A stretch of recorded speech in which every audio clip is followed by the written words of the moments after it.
Hey dudes, this is your old man in Capitan, Rusty 78609. And I was reviewing my comments and I've noticed, and I've also had emails, people asking me what I think about their choice of RVs. You know, they'll give me a list of a few that they're looking at and then ask me to respond or make a recommendation as to which one they might choose. But since I am so cool here, all of a sudden I have this aura, you know what I mean? That it's like a power almost, that I can see into people's future with these special glasses I have on right now. And what I will say is, for those of you that are out looking for RVs of different types, in other words, you're looking at travel trailers, Class A's, B's, C's, D's, and the little bitty ones, the big ones, and all that stuff, and you're not sure which one you want. Looking into my crystal ball, which I have unfortunately misplaced, I would suggest the following. 1, determine what you're going to use your RV for. Are you going to be boondocking? Are you going to be dry camping? Or are you going to be living in it full time, or a combination of all of the above? Okay? That's step 1. Once you get that hurdle, over that hurdle, that's good. Then the next hurdle is, how many people are going to be in the RV? 1, 2, 3, 5, 10, 4 dogs, 6 cats, and a chicken, and your plants. Don't forget your plants. Then that will help you determine the amount of space you need. So get through first step, what type? Step 2, how much space you think you're going to need. And step 3 is, of course, this is part of step 1 and 2, is, am I full-time or am I part-time? If you're part-time, you can make a mistake and live with it very easily. If you are full-time and you make a mistake, then you're stuck in it until you can figure out a way to unload it and get another type, or one that suits you a little better. To avoid some of these mistakes, I suggest the following. If you can, and should be able to in most places or most areas, rent one. Rent the exact unit that you think you would like to have. Surely there is someone that will rent you one for 2 or 3 nights so you can explore all the little problems that you find with it and not buy it and go buy something else. Okay? So, I've had some questions as to which is better, a wet bath, because you can get smaller RVs that have wet baths, but in the larger RVs they don't have a wet bath, and there's a reason for that. Most people prefer a full bath, a toilet, a separate shower, not a wet bath where you got to straddle the toilet or sit on the toilet to take your daily shower or bath. Okay? Now, if you're just going to be using it a few days, weeks, possibly a month or 2, a year, a wet bath can be dealt with very easily, because you know that it's temporary, so you just endure it till you get back to your home base and live happily ever after. So what else? So I have a preference. Of course, I'm 72 and I don't want to be straddling or sitting on a toilet, because I live in my 16-foot travel trailer. I have a 2018 Coachman Clipper Cadet 16 CFB. It does have a separate shower. It does have a separate toilet, and it has a little vent on there, a max fan vent that I put in the vent opening, and there's some things that it doesn't have. It doesn't have an oven of any kind. Well, what I've rigged up. It has no microwave. It does not have a roof air conditioner. It has a window air conditioner, a 5,000 BTU air conditioner that works just great.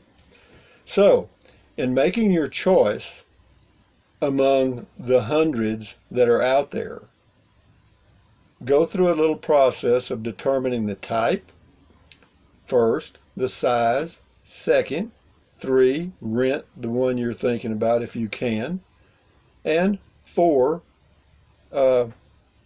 move on. You need to know if you're going to live in it full or part-time. If it's full-time, it's a no-brainer. You want all the conveniences you can get because that's your home, or you want conveniences that you can live with comfortably, no matter what they are. They can be very limited, like me, or they can be very there can be a lot of things. You can have the microwave, the sound system, uh, electric everything, all kind of monitoring stuff, and loads of solar on the roof, so you can go and do anything you want to. But again, I'm just addressing those few people that have left comments and or sent emails concerning what type of RV they should get. Get the one that fits your needs. I cannot say what that is. Even though these sunglasses help, they don't help that much. But anyway, what else can I tell you about RVing? I've tried everything. I've tried RV parks, boondocking, state parks, national parks, dry camping, partial hookup camping, water only, water and electric only. And, do I have a preference? Of course, everybody would love to have a full hookup while they're boondocking because it makes it so much easier. But, it's just, that's just the way it is. So, which is the most enjoyable? For me, again, different. I've gone through different phases. I've gone through camping in a Toyota Prius, camping in a travel trailer years ago, camping in a pickup with a camper top on the back. I've done all that. Now I'm back in a small RV, a 16-footer. And, right now I'd have to say what I've got right now is what I prefer. But 20 years ago, I wouldn't have said that. Or 10 years, I probably wouldn't have said that. But for right now, and that's what you'll find when you start RVing full-time or part-time, your life changes. And as your life changes and you change, you're going to change the type of RV that you have. Now, what, from what, I cannot say. But I just wanted to get that out there. And also, some of you have left comments asking about, if I'm going to be here in Capitan, your man in Capitan is going to be here in winter. Well, I got to say I probably will not. Why? Because, talking to more and more people, I find that even the locals will tell you that, yeah, they have some really cold winters, and I'm not good at cold weather at all. Cool weather is fine. Even some, if it gets up into the low 90s and humidity's okay, I'm good with that.